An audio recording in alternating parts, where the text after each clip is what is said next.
Então, gente, então agora só despertando um conhecimento que vocês já têm, essa é o lema aqui que está no nosso logo da Amerx: saúde, perfeita harmonia da alma.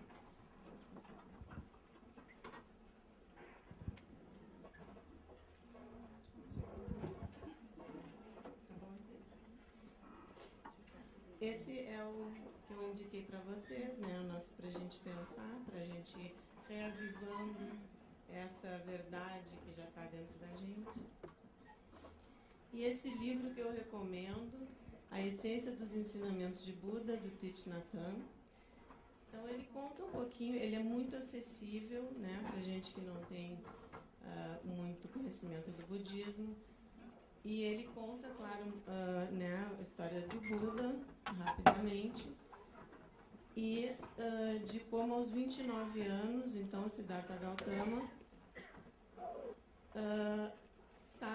se dá conta, deixa a família, todos já sabem essa história, deixa a esposa, etc., e vai em busca de entender melhor a realidade. E o Buda, então, medita por Siddhartha Gautama, aliás, medita por 6 anos, né? E quando, então, ele senta embaixo da árvore Bodhi e tem a iluminação. Uma noite, um dia, e no outro dia ele tem a iluminação, passando, então, a se chamar Buda, ou a gente, ser o Buda. E o Buda chamou, então, com essa iluminação, o sofrimento uma verdade sagrada. Porque nosso sofrimento tem a capacidade de nos mostrar o caminho da liberação. Queria que essas verdades que nós estamos assim, só repassando e que já está dentro de nós, que vocês também fossem já fazendo integração com tudo que a gente tem visto no Mednesp, quem pôde acompanhar outros Mednesps, com a fala do Alan Wallace, com a fala do Lama Padmasambhava, com todos os palestrantes, porque sempre é muito encadeado o pensamento de todos que estão nessa energia, e com certeza de vocês também, que estão construindo, ou na verdade se reconectando com essa verdade interior, e com tudo que o Espiritismo traz. Então, o Buda diz que nada pode existir apenas por si. Tudo está interrelacionado com tudo mais. Isso há 2.600 anos atrás, o que a física quântica agora está nos trazendo também e provando.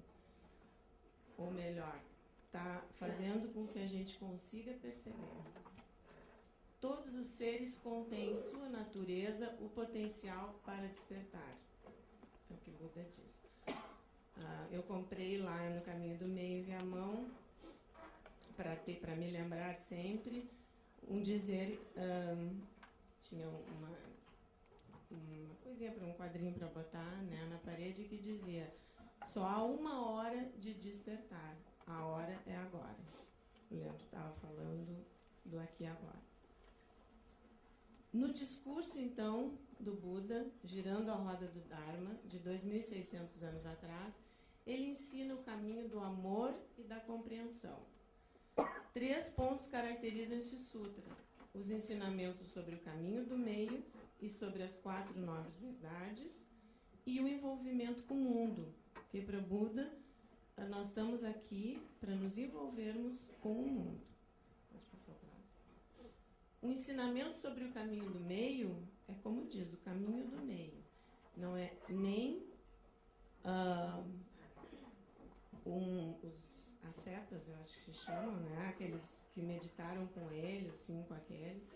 Quer dizer, nem a austeridade que exaure as forças do nosso corpo, e nem a indulgência com tudo que o corpo nos chama também, os prazeres, as paixões, em demasia, né? O sono em excesso, a comida em excesso, etc. Então, as 4 nobres verdades seria, rapidamente, a existência do sofrimento. Nos percebermos que todos sofremos, física e ou psiquicamente, e ou espiritualmente. a origem, as raízes, a natureza, a criação e o surgimento do sofrimento. Então, abraçarmos esse sofrimento, Thich Nhat Hanh fala, como uma mãe abraça o filho, nos dando conta, nos envolvendo com ele. Isso o Espiritismo também fala muito, claro, sobre a questão do sofrimento. A cessação, da produção de sofrimento. O Lama estava dizendo, vamos sentar. Né? Então, vamos cessar o sofrimento. Vamos cessar, aliás, a produção do sofrimento. Vamos abraçá-lo, vamos nos dar conta que ele existe, vamos abraçá-lo e vamos sentar. Vamos parar. Cessar a produção. E a quarta, o caminho que nos conduz à abstenção das coisas que geram sofrimento. Então, a cessação da produção do sofrimento nos diz que a felicidade existe. A felicidade e a alegria existe. Porque podemos cessar o sofrimento. Isso o Espiritismo diz todo o tempo. E todos os palestrantes têm trazido de várias maneiras. O caminho que nos conduz à abstenção das coisas que geram sofrimento, então, é o caminho que vai nos mostrar como nos abster do sofrimento, como evitar. Que é o caminho óctuplo. Então, esse gráfico também está no livro do Thich Nhat Hanh. Não vamos entrar, porque daí seria só budismo muito intenso, muito extenso também. Mas só para vocês terem uma ideia. Então, o sofrimento, a produção de sofrimento, a cessação da produção de sofrimento e o caminho óctuplo, que seria a compreensão correta, o pensamento correto, a fala correta, a ação correta, o meio de vida correto, o esforço correto, a plena atenção correta, a concentração correta. É um caminho árduo, né, gente? Então, como fazer? Parar, acalmar-se, descansar e curar-se, segundo o budismo. Meditação budista, então. A meditação budista tem dois aspectos. Shamatha, que é a cessação, ela é fundamental, pois se não conseguirmos parar, o insight não chegará. É preciso da energia da atenção plena para perceber os hábitos e fazer cessar o comportamento destrutivo. Ele conta uma historinha que eu sempre gosto de usar, quem já ouviu, pessoas no consultório, alguns amigos, familiares, várias pessoas estão aqui, que tem um homem parado na beira da estrada. E ele vê passar um cavalo em disparada, conhece, Leandrés? Com o cavaleiro. E o cavalo vai a 1000. E aí ele pergunta, onde é que você vai com tanta pressa? E o homem diz, não sei, pergunta para o cavalo. Então, o cavalo, né, está simbolizando os nossos hábitos. Nós temos que parar. Nós temos que, como disse o Lama, sentar. Temos que nos acalmar. Temos que descansar e aí nos curarmos. A minha irmã budista que deve estar por aqui, pode me corrigir, acho que é Vipassana, uma coisa assim. Não sei onde é que ela está por aí.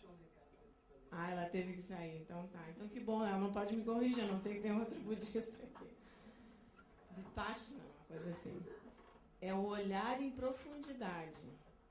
Tem o potencial de nos proporcionar insight e nos libertar do sofrimento e das aflições. Aliás, quando a gente começa, né, a estudar espiritismo, budismo, as religiões espiritualistas, o Jung, eu que sou trainee, né, do Instituto, na verdade, é muito próximo do que a gente faz na clínica, né, gente? Para quem é terapeuta aqui, né, para quem é psiquiatra, psicanalista, psicólogos, o olhar em profundidade, essa é a nossa proposta para nós mesmos, porque nós mesmos somos também pacientes, e para os nossos pacientes, que tem esse olhar, então, o potencial de nos proporcionar insight e nos libertar do sofrimento e das aflições. Aliás, nesse momento, queria que vocês se conectassem com essa imagem e fazer um agradecimento especial à minha filha, que está aqui também, que achou essa imagem maravilhosa. Aliás, ela fez o PowerPoint, porque a mãe corria para um lado e para o outro. Então, esse PowerPoint maravilhoso, que vocês estão vendo, é ela que fez. Vamos lá, pode passar. Então, o Buda ensinou uma variedade de técnicas para ajudar a acalmar o corpo e a mente, e considerar a situação presente em toda a sua profundidade. O reconhecimento da emoção, da sensação. Nós estamos com raiva, vamos reconhecermos que a gente está com raiva. A gente tem mania, né? Ah, não sou eu, olha o fulano, olha como, né? Como ele está assim, como ele está assado. Não, nós estamos, porque se a gente está percebendo que o fulano está com raiva, para começar, é que nós já estamos, alguma coisa em nós já está espelhando, né? A aceitação, então. Eu reconheço que estou e essa raiva é minha, eu aceito que ela é minha. O acolhimento, a nossa atenção plena, como dizem os budistas, acolhe a emoção e a sensação. O olhar em profundidade. Então, observar profundamente para entender o que a gente faz, tenta fazer nós mesmos e também com os nossos pacientes. E o insight, que todo mundo conhece, quer dizer, finalmente compreender. Pode passar a próxima. Eu disse que eu e o Leandro estavam trabalhando a noite inteira, né, Leandro? Vou te contar. A mesma questão, 933, né, do Livro dos Espíritos. Não nos combinamos, não passamos e-mail, nem nos conhecíamos pessoalmente, só pelo site da... Então, se o homem frequentemente é o artífice dos seus sofrimentos materiais, não ocorre o mesmo com os sofrimentos morais? Né? Allan Kardec pergunta para os espíritos. Claro que eu tirei um pedacinho só. Mais ainda, porque os sofrimentos materiais, algumas vezes, são independentes da vontade. Mas o orgulho ferido, a ambição frustrada, a ansiedade da avareza, a inveja, o ciúme, todas as paixões, em uma palavra, são torturas da alma. Né? Que a gente escuta, na verdade, em todas as filosofias, as religiões. O nosso querido Allan Kardec comenta nessa questão: frequentemente o homem não é infeliz senão pela importância que liga às coisas deste mundo. Os budistas falam muito de desapego, uma ideia muito difícil, né, da gente conseguir trabalhar. No estado de civilização, o homem raciocina sua infelicidade e a analisa. E por isso é por ela mais afetado. Nós estamos mais conscientes. Mas olha o que ele diz em seguida. Mas pode também raciocinar e analisar os meios de consolação, né? Atualizando aí 2.600 anos depois o pensamento do Buda. Aliás, atualizando, você acha tudo a mesma coisa, né, gente? Quem somos nós? É tudo só percepções diferentes da mesma verdade ou em momentos históricos diferentes. Então, no mundo maior do André Luiz, que é o nosso querido professor que chegou, eu disse que ele estava na meditação antes que nós começamos. Nós estudamos capítulo 3, a casa mental, acho que a Irvênia falou também, e até, inclusive, também disse, se vocês puderem ver melhor, né, no mundo maior, ler. Eu trouxe aqui. É-nos imprescindível compreender a perversidade como loucura, a revolta como ignorância e o desespero como enfermidade. o cérebro é o órgão de manifestação da atividade espiritual. São algumas frases que eu tirei. Esse livro eu recomendo, é maravilhoso. Que tudo já, na verdade, tem sido dito aqui no Congresso, todo mundo tem entrado em contato com essa verdade. Então, estamos só fazendo uma síntese, uma integração. Ele se divide, então, o cérebro em 3 regiões distintas, como se fosse um castelo de 3 andares. Essa imagem é bárbara, né, do André Luiz. Primeiro, nossos impulsos automáticos, o primeiro andar. Nosso passado. Segundo, as nossas conquistas atuais, o que nós estamos fazendo, né, os nossos esforços, nossa vontade atual. Então, o nosso presente. E o terceiro, a casa das noções superiores, as poéticas, o nosso futuro, as nossas aspirações. Então, André Luiz dizendo, distribuímos deste modo, nos 3 andares, o subconsciente, o consciente e o superconsciente, como ele chama. Como vemos, possuímos em nós mesmos o passado, o presente e o futuro.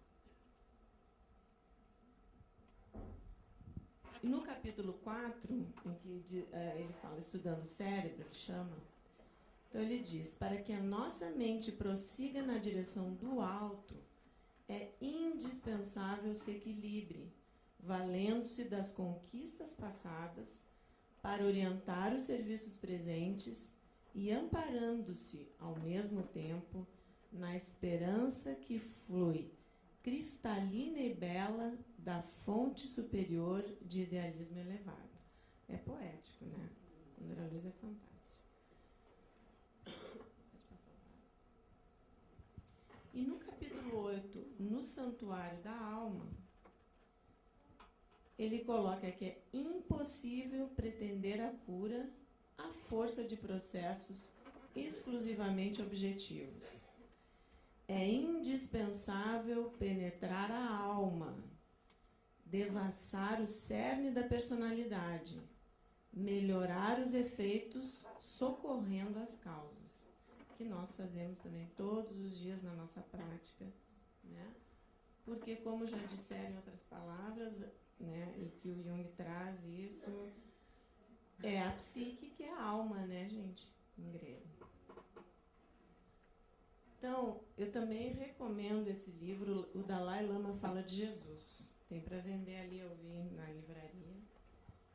Em Londres, em 1994, ocorreu o 10º seminário anual John Main da World Community for Christian Meditation, quando cristãos e budistas promoveram um diálogo entre religiões e o Dalai Lama foi convidado a comentar o Evangelho. O John Main, eu estava lendo, é um monge beneditino que no Canadá fundou essa World Community for Christian Meditation, que eu achei bárbaro, porque normalmente, claro, quando eles falam Christian, entendia-se mais para a linha do catolicismo, etc. Mas a questão da meditação é uma coisa que a gente não vê, né? E é muito interessante porque o Dalai Lama chega lá, entra em contato com o pessoal e o John Main convida ele para conhecer lá o local e tal, e imediatamente o assistente diz, não, ele não pode, ele está com a agenda muito cheia. E o Dalai Lama faz assim, disse, não, eu vou. Então diz que ele foi, ele entrou lá, meditou com eles, daí se retirou com o John Main para conversar, nunca mais se viram, o John Main faleceu uns 2 anos depois.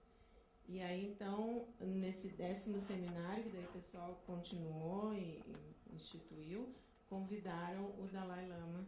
E esse livro, na verdade, são os comentários que redigiram do Dalai. Pode passar o próximo. Então, o nosso querido Dalai Lama, ele encontra muitas semelhanças entre os ensinamentos cristãos e budistas, assim como uma extraordinária correlação entre as narrativas e as vidas de Jesus e Buda. Ele, na verdade, tinham praticamente a mesma idade quando foram ensinar. Eles também faziam a questão de se colocar e de as pessoas se reunirem em volta. Eles falavam em parábolas e histórias. E a verdade é a verdade, né? Pode passar a próxima. Então, o Dalai Lama menciona a importância de se reconhecer o significado tanto dos paralelos como das diferenças entre os ensinamentos de Jesus e Buda.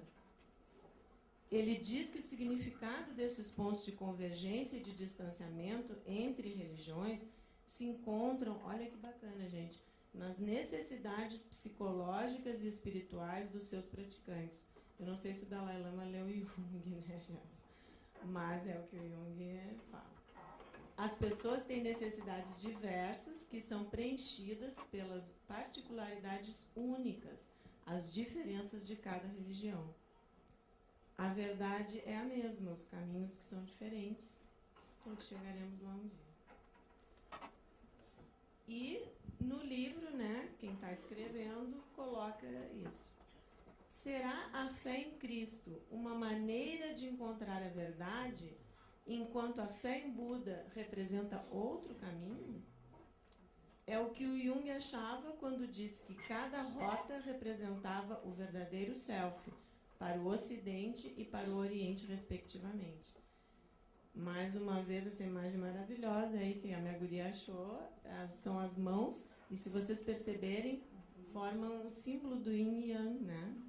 E de um lado, uma mão tem o Ocidente e na outra tem o Oriente.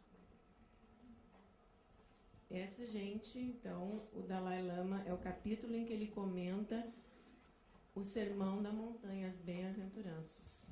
Como é que eu estou no meu tempo, só para não me perder? Tá, então dá para a gente cumprir. Bem-aventurados os pobres em espírito, porque deles é o reino dos céus. Bem-aventurados os mansos, porque herdarão a terra. Bem-aventurados os aflitos, porque serão consolados. Bem-aventurados os que têm fome e sede de justiça, porque serão saciados. Bem-aventurados os misericordiosos, pois alcançarão misericórdia. Bem-aventurados os puros de coração, porque verão Deus. Bem-aventurados os que promovem a paz, porque serão chamados filhos de Deus. Bem-aventurados os que são perseguidos pela justiça, porque deles é o reino dos céus. O Dalai Lama comenta, então, que esta passagem parece indicar o fato de que aqueles que estão dispostos a embarcar num caminho e aceitar as privações e as dores que ele implica, acumularão as recompensas desse seu compromisso. Se não podemos deixar de vivenciar privações, dores e sofrimentos, é fundamental desenvolvermos um enfoque a seu respeito que nos permita abordar essas provas da vida de modo realista, a fim de que delas possamos retirar algum benefício. Então, o pensamento espírita, da evolução, do autoconhecimento, vocês estão vendo aí também. Os versos implicam que se você age, isso, palavras do Dalai Lama, de certa maneira, você experimenta um certo efeito. E se você não age dessa maneira, você não vivenciará tal efeito. O princípio da causalidade está claramente contido nesse ensinamento. O Dalai Lama percebendo, claro, como o budismo fala da causa e efeito, como o espiritismo fala nos ensinamentos de Jesus. Ou seja, se você faz o bem, você experimenta resultados desejáveis. E se você faz o mal, você experimenta resultados indesejáveis. Tão simples, né, gente? Tão difícil na prática.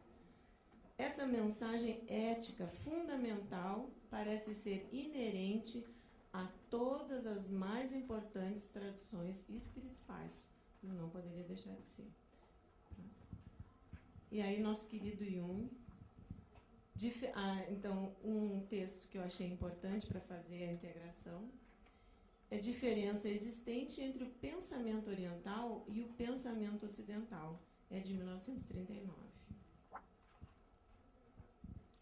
Eu fiz um quadrinho, que é um texto extensíssimo.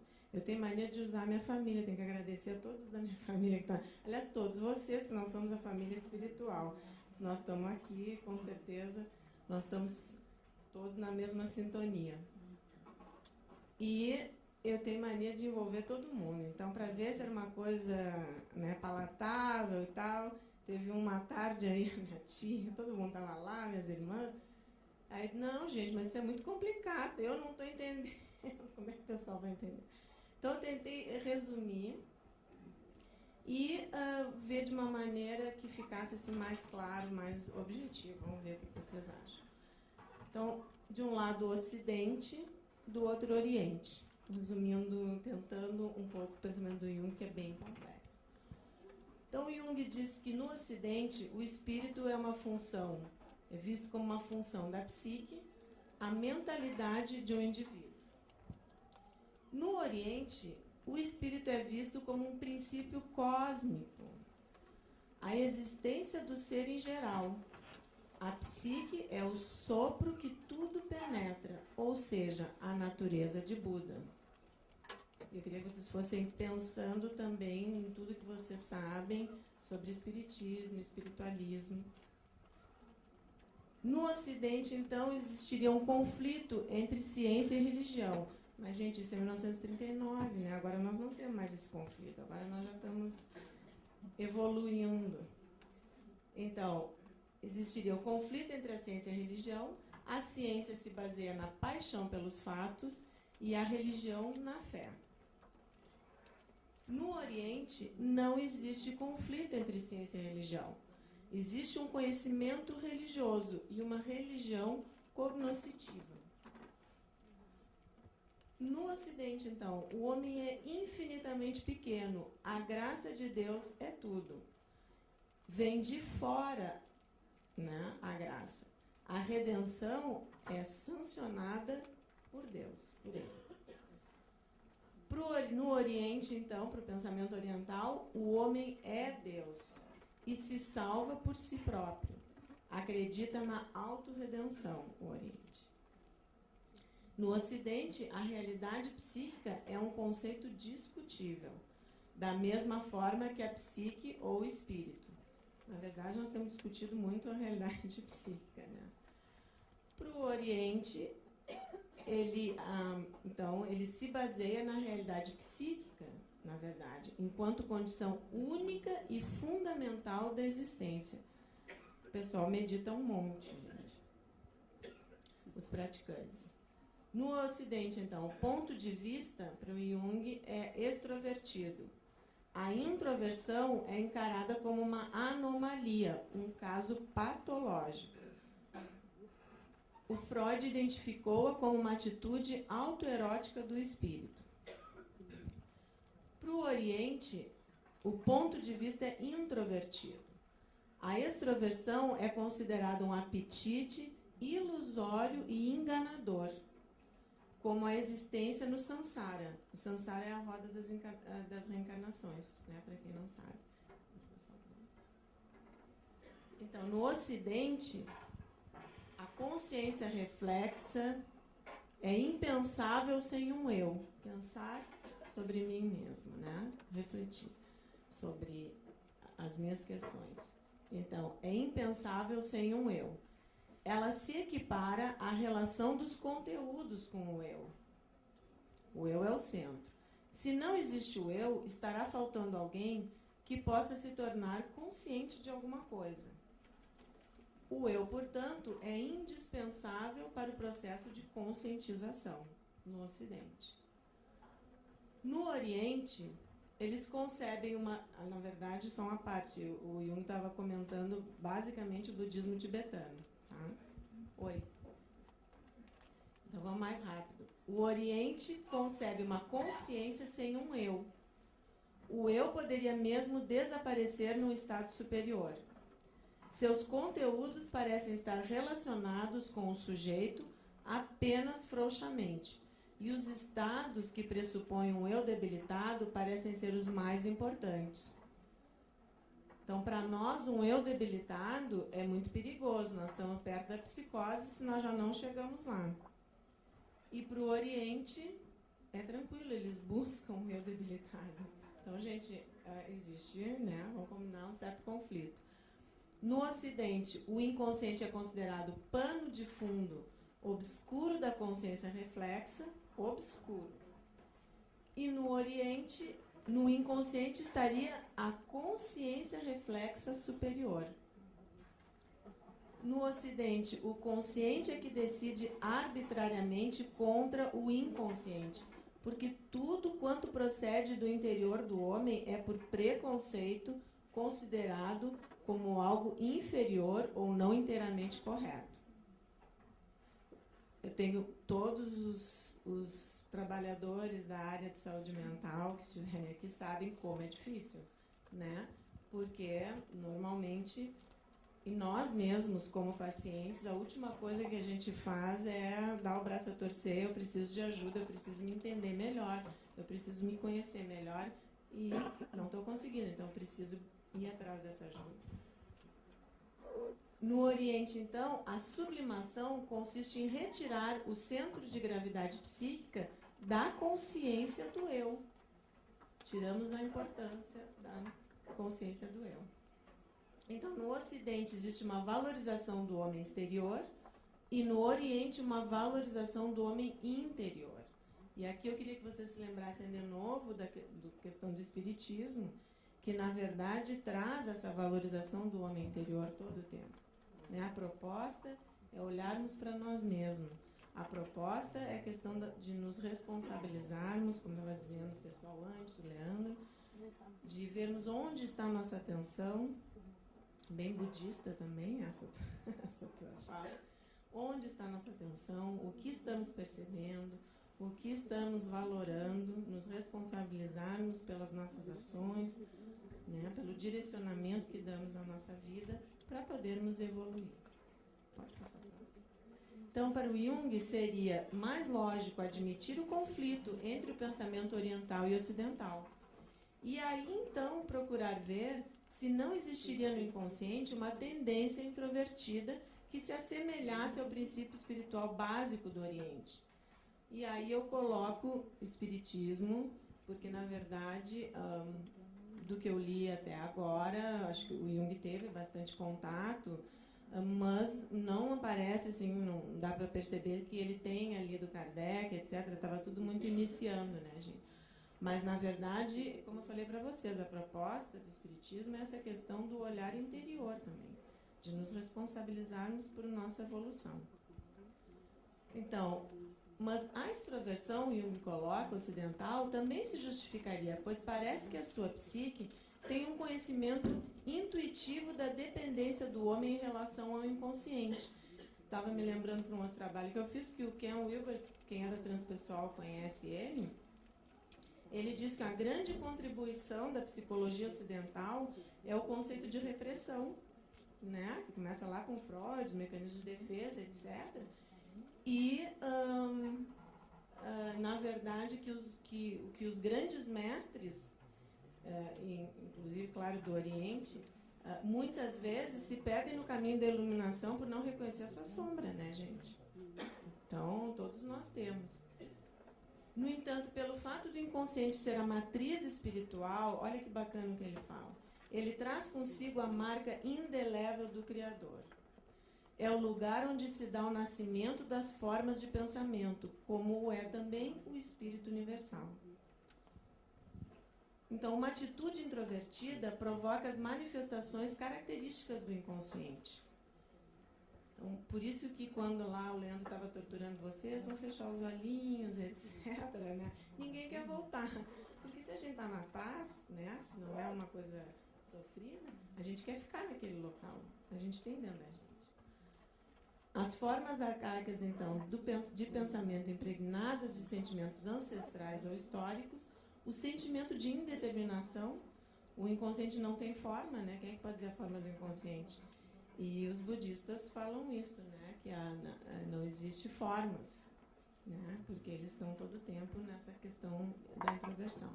Então, o sentimento de indeterminação, de atemporalidade, não existe temporalidade no inconsciente, e de unidade. Oi. Acabando. Então, com o conceito de função transcendente, o Jung propõe essa viagem interior em que entramos, eu fiz assim mais romanticamente para já conectar com a questão espírita e budista, em que entramos em contato com o nosso inconsciente para conhecê-lo e integrá-lo. Então, a consciência e o inconsciente. Encontraremos nossos complexos, nossa sombra, mas na sua profundidade também encontraremos a unidade, a marca do Criador. No filme Face to Face, da BBC, não sei se vocês viram, aqui no Instituto a gente tem para vender, o Jung é questionado se ele acredita em Deus, ao que ele responde, I don't believe, I know. Acho fantástico isso. Então, na verdade, gente, a tradução, acho, para quem não tem a familiaridade com o inglês, eu não acredito, eu sei. Né? Eu sei Deus. Então, o meu desejo para todos nós, e que todo esse esforço que a gente tenha feito de conseguir, todas as AMES, AME Brasil, todos os colegas de todas as AMES que estão aqui, de outros estados, todos que trabalharam, todos os trabalhadores voluntários, todos vocês que prestigiaram, sem nenhum reconhecimento da imprensa, que foi divulgado na grande imprensa, essas 1.300 pessoas, lotação esgotada que nós tivemos aqui, são espíritos afins, que todos nós, né, estamos nessa mesma busca. Nós não precisamos tanto mais, claro que ainda precisamos, mas tanto mais do material, então nós não precisamos abrir a 0 hora e ver uma reportagem extensa, porque nós temos esse conhecimento dentro de nós e nós vamos em busca dele. Bata e a porta se abrirá. Vamos em busca e o conhecimento está ali, fora e dentro de nós, porque tudo é unidade. Né? Nos diferenciamos para evoluirmos, para voltarmos a Deus, para voltarmos à unidade. Então, meu desejo para todos, que todos levem consigo e que todos potencializem, sejam, como diz a doutora Marlene, uma minoria criativa que vai ajudar nessa fase de transição planetária, que todos possam e que todos nós possamos um dia dizer também que sabemos Deus. Esse é o meu desejo para todos nós, para vocês e para o planeta.